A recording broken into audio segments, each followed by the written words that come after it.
하나님께서 이스라엘, 죽은 이스라엘 영적으로 어떻게 살리시는가. 그래서 이스라엘 민족 하나님께서 살리시고 그 나라를 회복하시는 이 하나님의 결정과 하나님의 결단이 계속해서 선지자들의 그 글을 통해서 그 하나님의 영원, 하나님의 소원이 전부되고 있습니다. 이제 우리가 그 에스겔서를 넘어서 이제 다니엘로 들어가는데, 이 에스겔서에서 반드시 이스라엘은 살아난다. 하나님의 선택의 백성이 죽을 수가 없다. 반드시 하나님께서 그 선민으로 작정하고 만세전부터 하나님께서 예정한 자는 하나님께서 절대 놓지 않는다. 반드시 승리하게 된다 하는 이제 말씀을 하시면서, 어떻게 그러면 하나님의 나라를 하나님께서 회복시키시고 어떻게 이스라엘을 하나님께서 다시 건설할 것인가 하는 그런 질문이 나왔을 때에, 우리 하나님께서는 이 다니엘을 통해서 하나님의 역사를 정확하게 우리에게 보여주고 있는 것입니다. 이 바벨론에 포로로 잡혀간 사람이 바로 이 다니엘이죠. 여러분께서 그 다니엘을 생각하면요, 주로 이제 뭐 기도하는, 옛날에 한국에서 그 버스 다닐 때에 오늘도 무사히 하고 이제 액자 하나 걸려있는데요, 그 버스 앞에 보면, 그래서 기도하는 뭐 사람이 한 사람 무릎을 꿇고 기도하는데 하늘을 보면서 그 다니엘이다, 기도의 사람이다, 이렇게 생각하고 있고요. 오늘도 말씀에서 보면 다니엘은 그 뜻을 정해서 왕의 진리를, 그리고 포도주를 거부하고 참 채식을 한 사람이다, 뭐 그렇게 또 알려져 있고, 뭐 그런 정도로 알려져 있지만, 그것 말고 다니엘이 아주 중요한 핵심적인 그 하나님의 나라의 건설, 회복을 향해서 나타나는 그 하나님의 그 역사의 그 하나님이 나타나는 그 속일 있지 않습니까? 그것을 분명히 우리에게 가르치고 있습니다. 그래서 이게 다니엘이라고 할 때, 엘은 여러분께서 다 아시죠? 하나님이죠. 단이 할 때 이 단 혹은 딘이라고 하는 뜻은 무엇인가 하면요, to execute judgment, 법정에서 뭔가 판결이 났을 때 그 판결대로 집행하는 게 있지 않습니까? 너는 이제는 감옥에서 놓인다, 그러면 나오는 것이고, 너는 뭐 곤장 100대다, 100대 맞아야 돼, 너는 사형이다 하면 죽어야 되지 않습니까? 그래서 이 법정 판결을 집행하는 그 의미에서 이것을 이제 단이다, 딘이다, 뭐 그렇게 얘기합니다. to judge, 판단한다, to recompense, 보상한다, to punish, 증거한다, to govern and rule, 그래서 통치하고 다스린다. 그래서 하나님의 판단에 의해서 하나님께서 보상해 줄 자에게 보상을 하고, 징벌할 자에게 징벌을 하고, 그럼 하나님께서 이렇게 보상과 징벌을 사이에서 이 세상을 통치하는 것을 가르쳐서, 그것을 뭐라고 얘기하는가 하면, 그것을 단이다, 딘이다. 그래서 하나님께서 이렇게 세상을 통치하신다는 뜻이죠. 그래서 오늘 저는 여러분들에게 그렇다면 이 하나님의 판단과 집행이 어떻게 일어나는가, 하나님께서 어떻게 판단하고, 그리고 이 하나님께서 판단할 때 누구를 하나님께서 들어쓰고 누구를 하나님께서 이용해서 누구를 하나님의 도구로 삼아서 하나님의 역사를 이루고 간다, 그것에 대해서 여러분들에게 말씀을 전하도록 하겠습니다. 그래서 하나님의 생기가 임할 때에 이스라엘이 살아나게 되고, 그래서 이제 이 하나님의 그 살아난 하나님의 백성들, 이제 이들이 어떻게 나라를 회복하게 됩니다.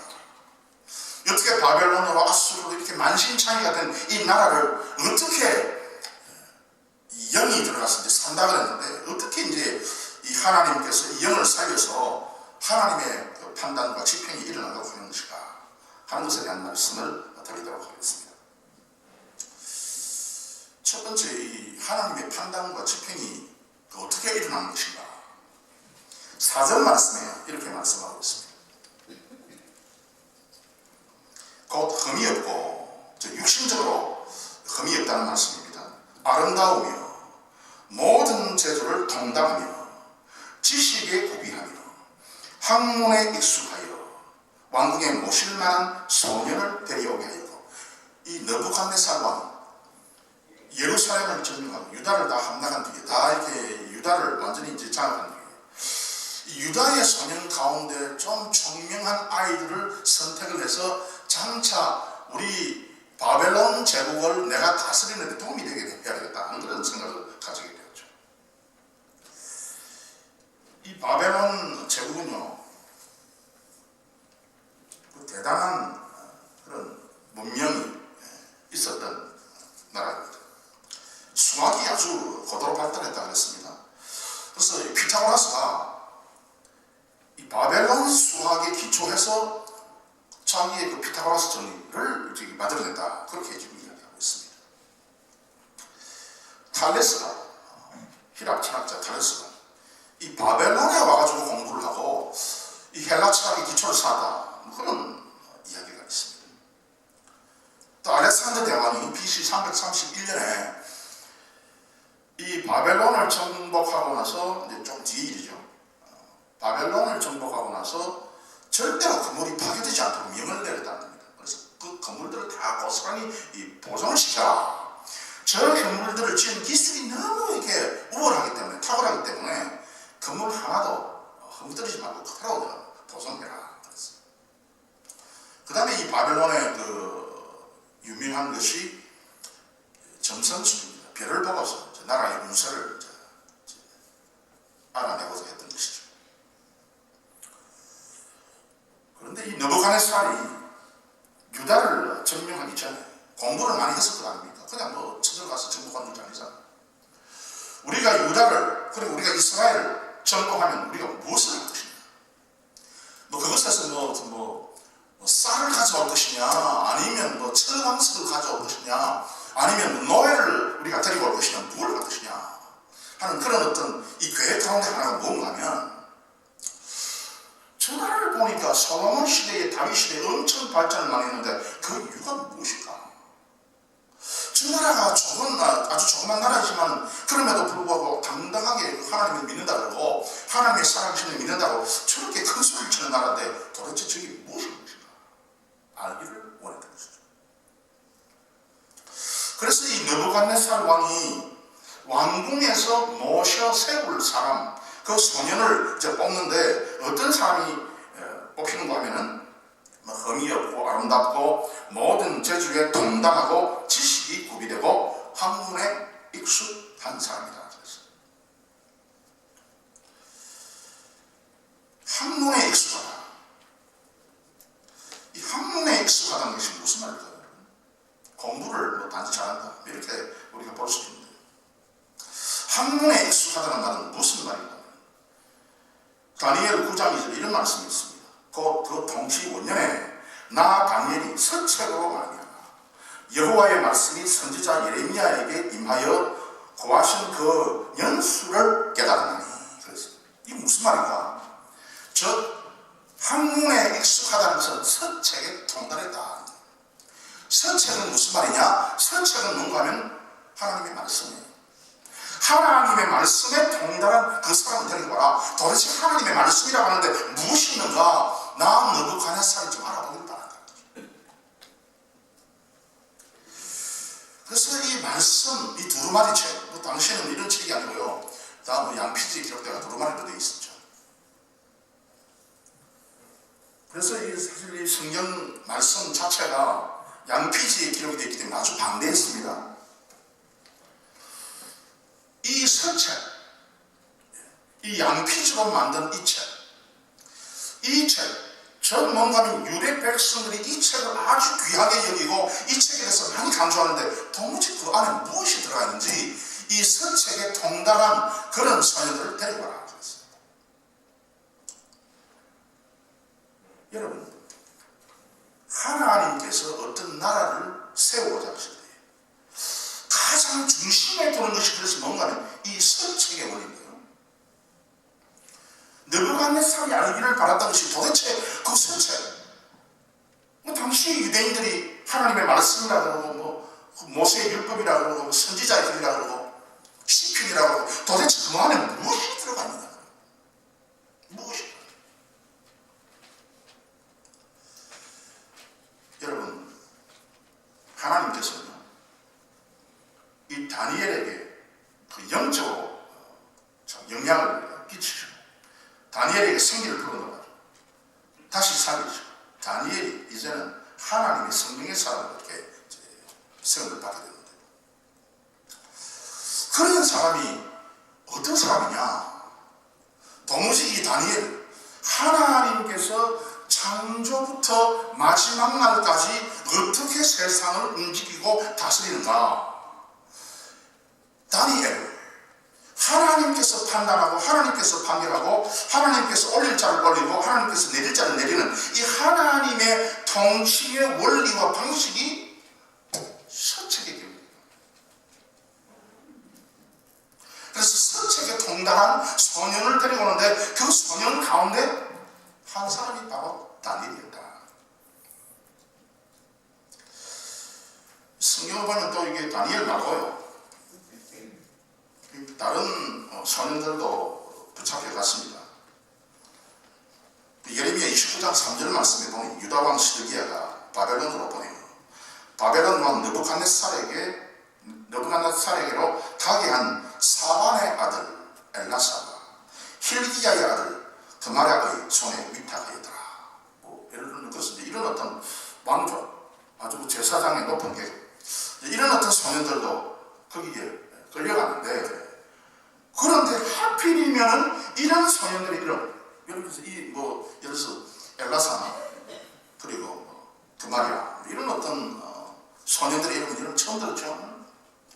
그런데 다니엘은 그런데 같은 소년의 무리에 이제 섞여 있었음에도 불구하고 왜 하필이면 하나님께서 다니엘에게 이와 같은 은혜를 주셨다.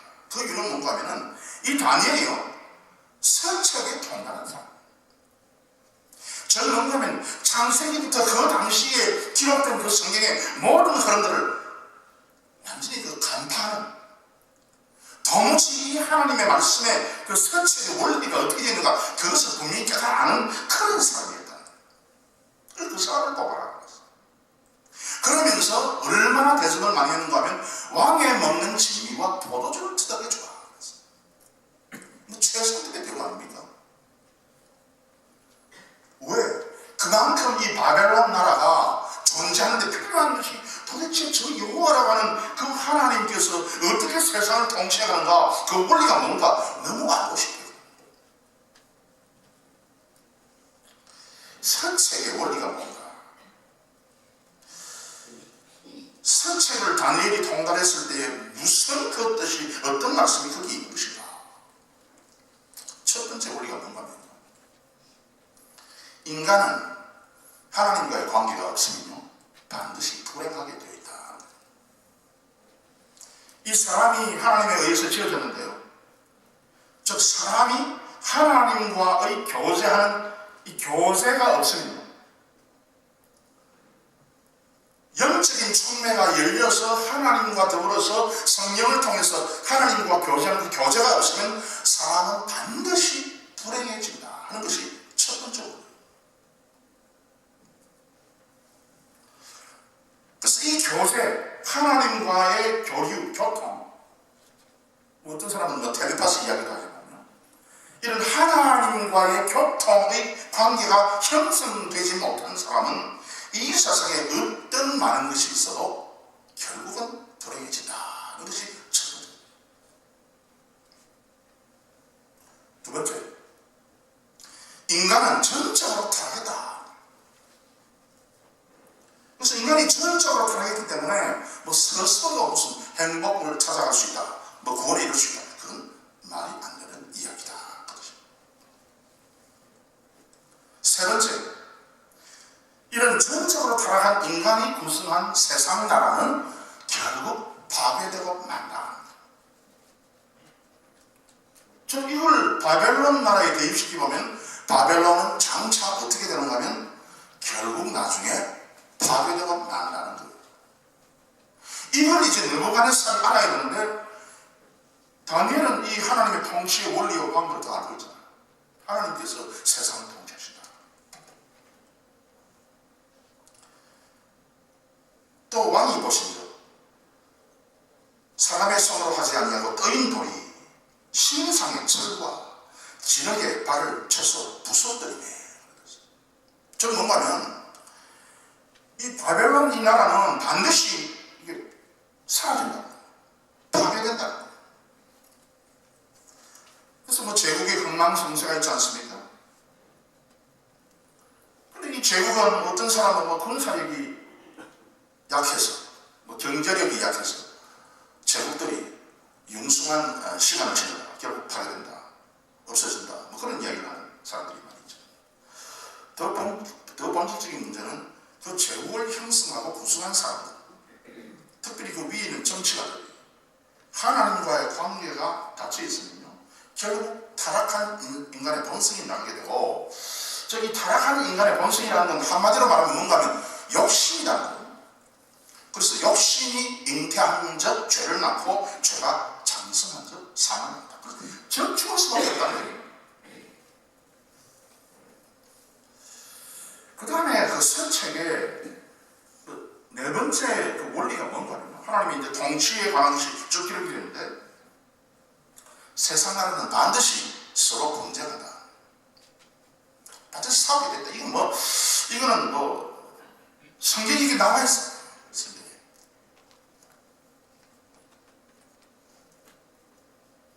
반드시 죄가 개입하면요, 반드시 이게 다툼이 생긴다는 거예요. 이건 뭐 분명한 것이다. 죄 용서 받지 못한 사람들이 모여서 살고 있는 공동체는 반드시 거기에 문제가 생기고 다툼이 있다는 겁니다. 다니엘 2장 43절 말씀에 왕께서 철과 진흙이 섞인 것을 보셨고, 그들이 다른 인종과 서로 섞일 것이나 피차에 합하지 아니하니, 피차에 합할 수 없다. 철과 진흙이 합하지 않음과 같으리이다. 그래서 안 된다. 합할 수가 없다는 거예요. 그래서 국제연합, 국제무기가 아무리 있어도 세상 반드시 언제나 전쟁이 있다. 합할 수가 없어요. 그 다음에 이 서책의 다섯 번째 원리가 뭔가 하면, 이방 나라는 반드시 믿는 자를 대적한다. 그게 특징이에요. 그래서 세상 나라는 뭔가 하면 조금 이제 권세가 세워지고, 그 다음에 좀 경제적으로 이제 올라가면요, 반드시 교회를 핍박하게 된다. 다니엘 7장 25절 말씀에 그가 장차 말로 지극히 높으신 자를 대적하며 또 지극히 높으신 자의 성도를 괴롭게 할 것이며, 성도를 괴롭게 한다 그랬어요. 그래서 이제 믿는 사람에게 이제 불이익을 주게 되는 것이죠. 그 다음에 이 서책이 있지 않습니까?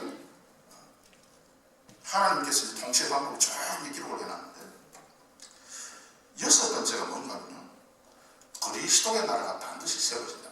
이 천년왕국이에요. 지금 우리가 천년왕국 시대에 살고 있습니다. 이 천년왕국은 뭔가 하면 예수님께서 세우신다. 우리는 예수님의 나라의 백성입니다. 우리는 그 나라의 시민권을 가진 사람들입니다. 그렇지 않습니까? 그래서 우리가 그 나라의 시민권을 가지고 있다는 건 뭔가 하면 이미 우리는 천년왕국 시대에 들어갔다는 거예요. 이 천년이라고 하는 뜻은요, 천년이라고 하는 역사적인 숫자를 이야기하는 것이 아니라 예수님의 초림과 재림 사이의 전체 기간, 그 기간에 지금 우리가 들어가 있다. 우리가 지금 하나님 나라의 백성들입니다. 이것이 반드시 세워진다. 그래서 이 하나님의 나라, 이 그리스도의 나라로 말미암아서 믿는 사람들이 반드시 나오게 된다는 것이죠. 여러분, 그래서 이와 같은 하나님의 통치의 방법에 대해서 이제 서책이 쭉 이야기하고 있지 않습니까? 이번 창세기부터 계속해서 이제 말씀하고 있는 거 맞습니다. 그래서 이 서책에 대해서 다니엘은 많은 시간을 투자해서 공부를 했어요. 여러분, 영적인 사람이 주여 내가 영적으로 무언가를 계시를 받고 영적으로 무언가를 느끼고 무언가를 내가 환상을 보아가지고 내가 무언가를 하나님의 뜻을 내가 이루어 가겠습니다. 뭐 그런 사람도 있지만, 영적인 사람이라고 했을 때 뒤에 있는 성경 계속해서 보시면은 그 다니엘을 참 영의 사람이다, 누가 진짜 참 하나님의 신에 감동된 영의 사람이라 하는 칭찬을 많이 받게 되는 거예요. 영의 사람이라고 할 때는 그래서 이게 뭔가,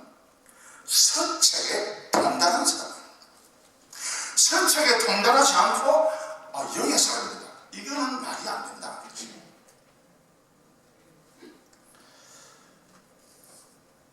그래서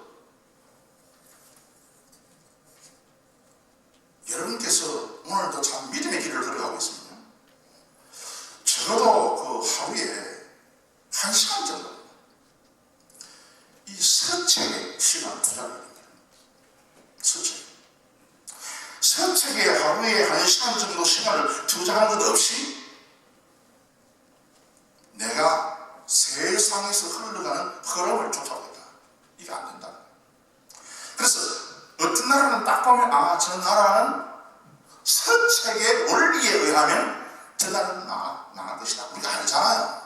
우리가 알 수 있지 않습니까? 너무 명백하고 너무 뻔합니다.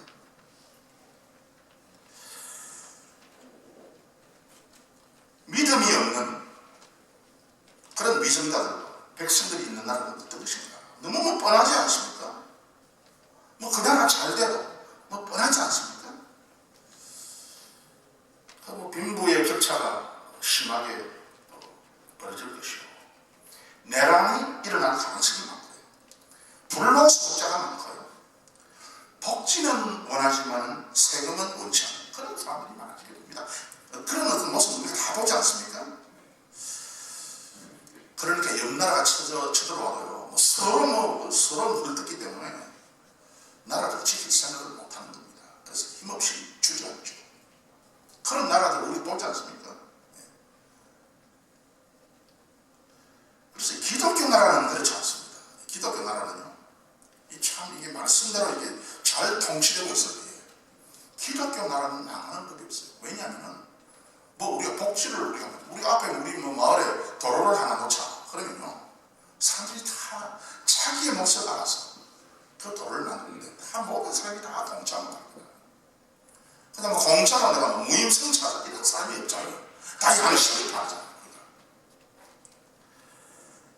우리가 이 기독교 나라인 미국에 이민 와가지고 해야 될 아주 중요한 것입니다.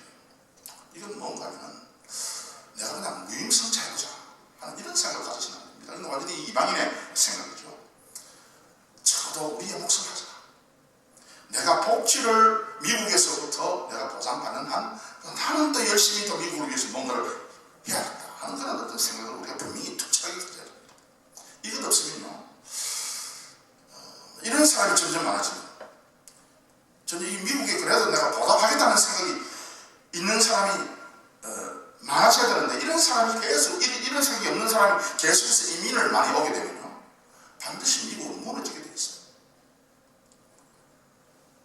그래서 오늘 다니엘은 세상의 나라들이 왜 무너질까? 그리고 바벨론 제국은 느부갓네살 왕이 반드시 무너질 수밖에 없는 이유가 있습니다. 왜 그러냐? 분명히 다니엘이 이야기를 한 것이죠. 그 다음에 두 번째, 하나님의 판단과 집행이 일어난 방법이 있는 거예요. 이건 하나님께서 어떤 사람들의 마음을 다스림으로써 생긴 것입니다. 8절 말씀에 이렇게 말씀하고 있습니다.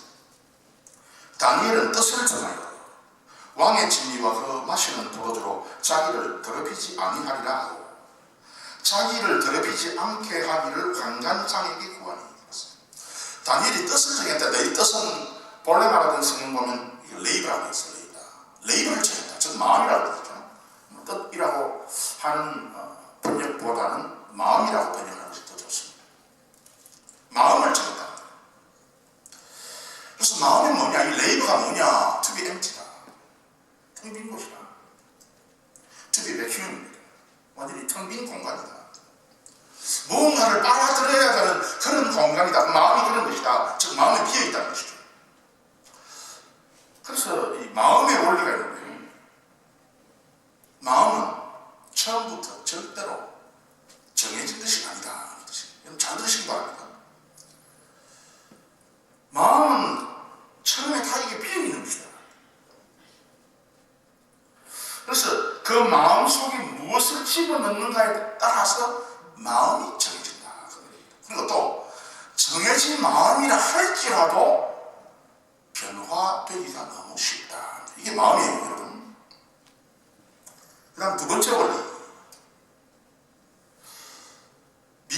믿기만 하면, 또 믿기를 원하면 다 믿게 되어 있다.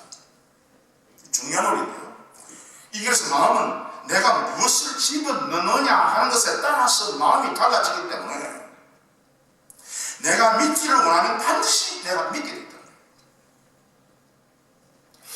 나는 믿기를 원해도 하나님께서 믿음을 안 주신다. 이건 없어요, 여러분. 이건 천국에 가서 나서는 이야기할 수 있지. 아니면 이건 저 지옥이나 떨어져서 이야기할 수 있지. 지금 현 상태에서는요, 이 현재의 시간에서는 믿기만 하면, 또 믿기를 원하면 반드시 다 믿어지게 되어 있다. 이게 이제 마음의 작용이죠. 이걸 바꾸고 말하면 무슨 말이 되느냐면요, 10번 찍어서 안 녹아는 나무가 없다. 여러분의 마음을 여러분께서 10번 찍으면 다 여러분께서 원하는 대로 마음이 바뀌게 돼 있다. 믿으시기 바랍니다. 근데 내가 아무리 내 마음을 도끼를 가지고 나무 찍듯이 찍어도 안 넘어간다. 그런 특별한 사람이 있는 게 같기는 한데요. 그런 사람은 고집쟁이라 그렇게 얘기하죠. 그러나 세상에 고집장은 한 사람도 없습니다. 왜 고집생기가 생긴가 하면 그 마음에 그 나무를 이렇게 쓰러뜨리는 생각을 갖지 않으니까 절대로 여러분 나무가 없어지지 않고 쓰러지지 않고, 그 다음 이 마음은, 그 마음의 원리가 또 뭔가 하면은 마음이 가는 대로 반드시 내 삶이 따라서 움직인다. 즉 내가 잘 살기를 바라는 사람이 반드시 잘 살게 된다.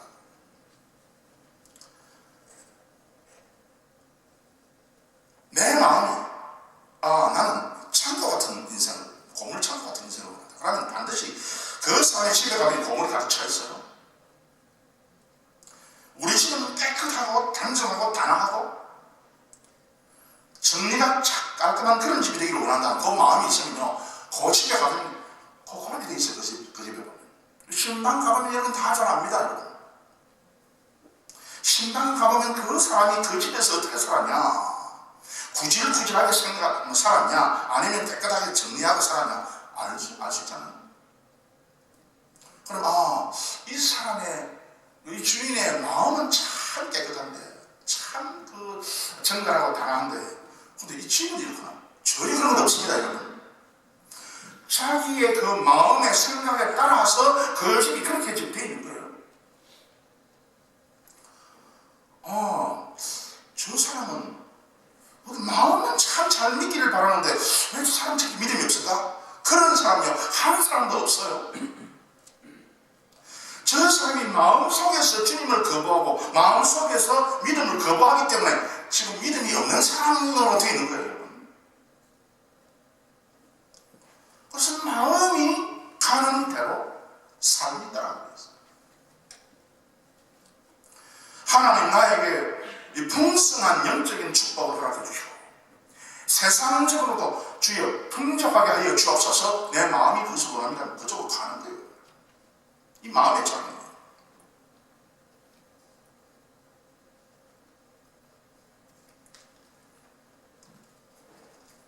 마음이 정해지면 생기는 결과가 있죠.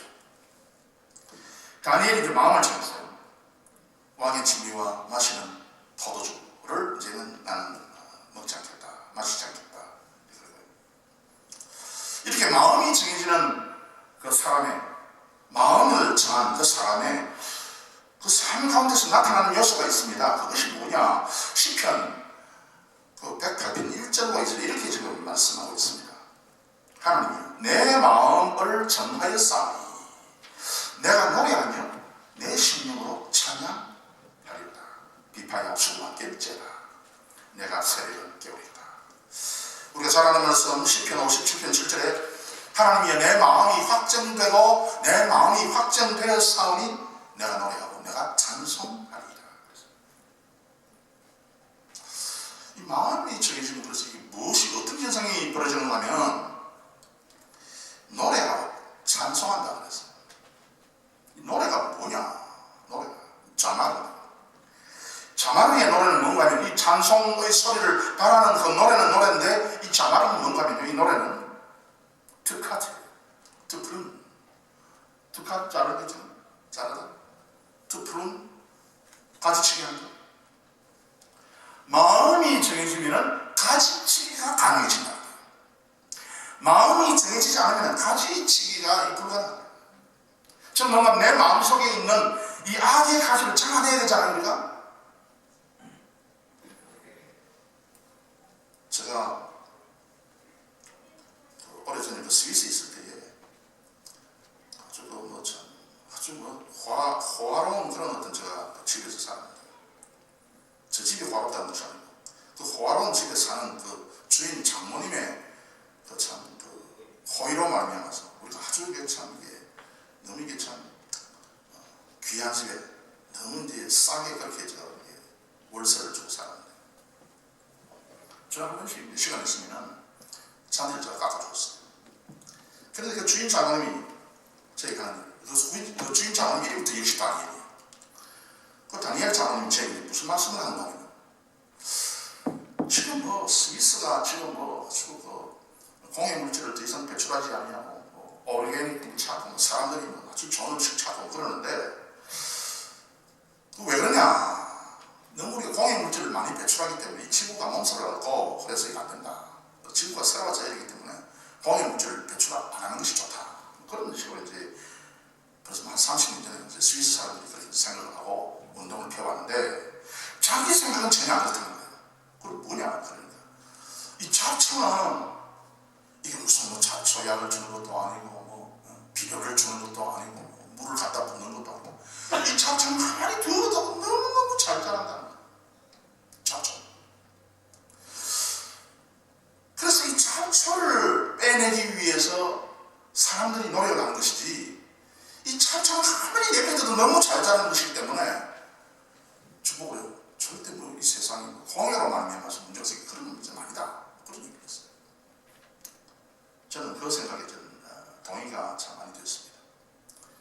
지금 오르게닉 음식, 식품들, 농약 없는 거 등등 이런 거 사람들이 많이 찾고 해요. 물론 우리가 이해되는 부분들이 있습니다만, 너무 과도하게, 너무 과중하게 또 그렇게 해서는 안 된다는 것이죠.